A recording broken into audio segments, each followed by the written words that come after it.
आज मैं आपण मानक पई गोटे सागर रेसिपी आनी। आपण माने तो कटा साग बहुत प्रकार खाई मु किंतु आनी आपण मानक पई पूर्णी कटा साग जहाँ खाइबा को बहुत भल लगी थाए और बहुत कम समय भी बनी थाए, जहाँ खाइबा को बहुत हेल्दी होता है, स्वास्थ्य पई भी बहुत भल होता है।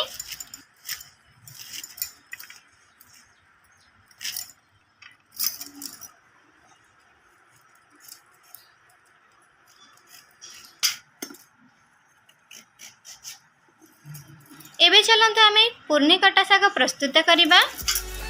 नमस्कार, जय जगन्नाथ। ईस्ट इंडिया जानी किचन को आपण मन को बहुत बहुत स्वागत जनाऊँगी। पूर्णी कटा साग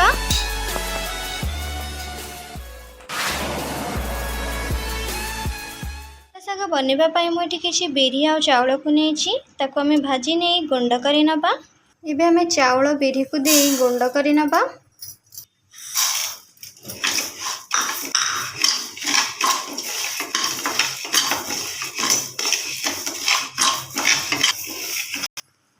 देखो तो आमर बिरी चाउल भाजी हो गला। एबे आम ताको ग्राइंडिंग कर नबा। ग्राइंडर जार दे ग्राइंडिंग कर नबा।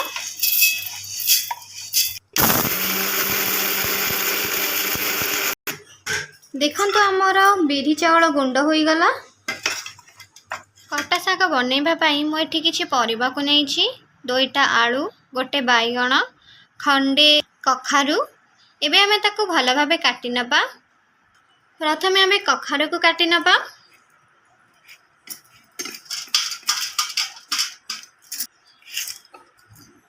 कखारूर चोपा को आमे भल भाबे परिष्कार करी छड़ाई नबा।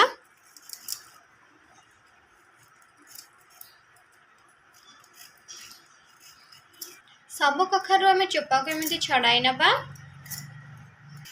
एबे ताको आमे एई प्रोसेस रे काटी नबा छोट छोट करी। जदि आज रेसिपीटी आपण मानक भल लगे प्लीज मो चैनल ईस्ट इंडिया जानी किचन को सब्सक्राइब करें, पाखरे थिबा बेल आइकन को क्लिक करें जहाँद्वारा मोर नुआ नुआ रेसिपी आपण माने प्रथमे देखिपारे। एबे आमे बैगण को काटी नबा। बैगणर चोपा को आमे छड़ाई नबा।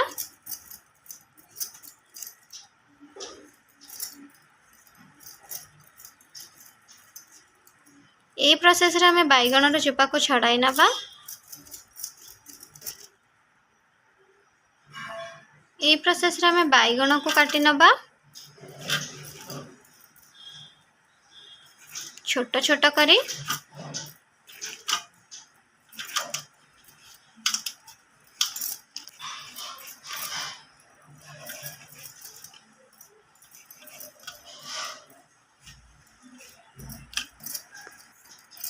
एबे हमें आलू को काटी नबा चोपा छड़ाई करी। देखो हम आलूर चोपा छड़ाई नेले। एबे आलू को हमें काटी नबा छोट छोट करी काटी नबा।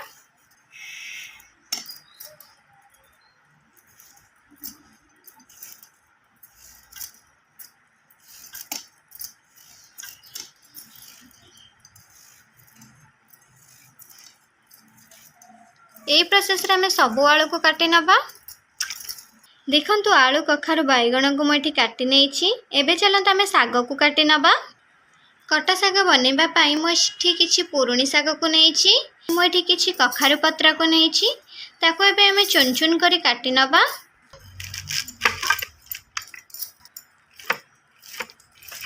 इमती छोट छोट करी काटी नबा।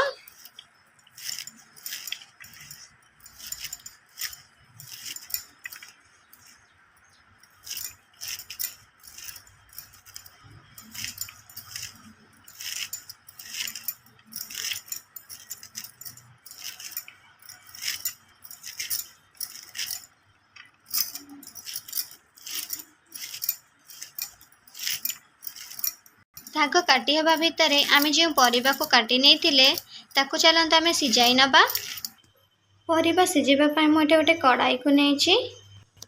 एबे से आम गोटे बेला पानी दे दबा। घोड़णी दे फुटापी किसी समय छाड़े नबा। देखो आमर पानी फुटी आसलानी। एबे आम परिबा को दे दबा। एबे से आम स्वाद अनुसार लुण को दे दबा। परिबा सिझिबा पई घोड़णी देई किछि समय छाड़ी नबा। एबे चलंतु आमे देखि नबा हम परिबा सब सिझि गलानी कि नहीं।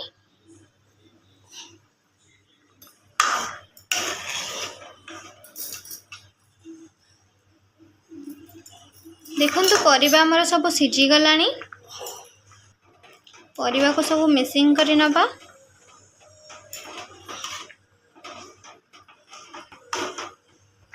एबे हमें से काटी रखी साग को दे दबा। भल भाव मिसाई नबा। एबे हमें साग को सिझिबा पई घोड़णी दे किछि समय छाड़ी नबा।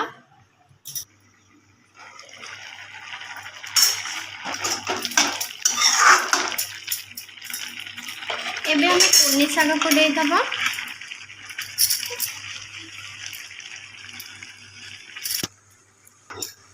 भल भाव मिसाई नबा।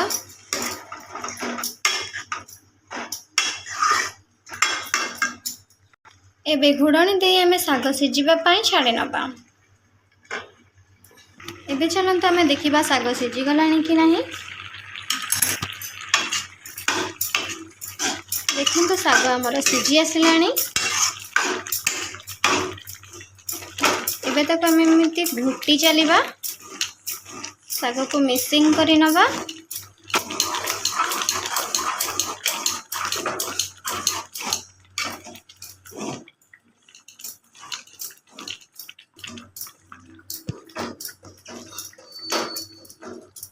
देखंतु हमर साग मिसी गलानी। एबे हमें जो गुंड प्रस्तुत कर रखिथिले ताकू दे दबा।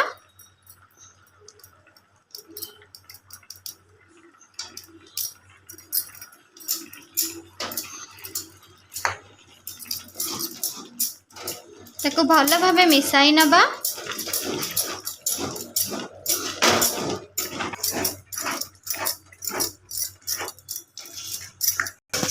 देखंतु साग हमर एबे होई गलानी। एबे हमें चाकू फुटाई नबा।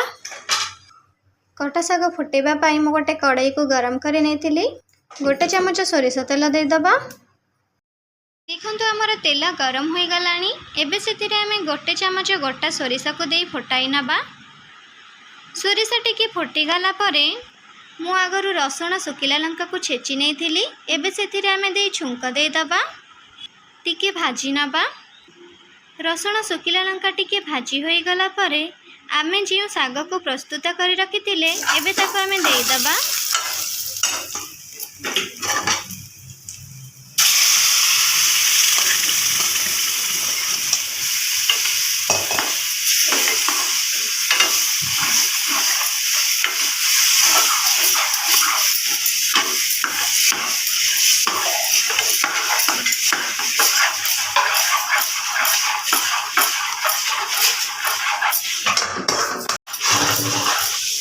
एबे हम ताको भल भाव मिसाई नबा। देखंतु हमर कटा साग प्रस्तुत होई गला। देखंतु हमर पूर्णी कटा साग प्रस्तुत होई गला। एमिति घरे थरे बनै कि खांतु आ केमिति लागिला मते कमेंट बॉक्स रे निश्चिंत जणाइबे। जदि आज रेसिपीटी आपण मानकु भल लागिथिबो प्लीज लाइक करिवे। आपनक फैमिली एंड फ्रेंड को शेयर करिवे। एपर्यंत जदि मो चैनल को सब्सक्राइब करि नांती प्लीज सब्सक्राइब करि नेबे। मो रेसिपीटी देखिथिबारु बहुत बहुत धन्यवाद। ताहले आज पाई सेतिकी बंधु माने पुणी देखा अन्य एक रेसिपी रे। सेते पर्यंत आपण माने भलरे थांतु। आसुची टाटा।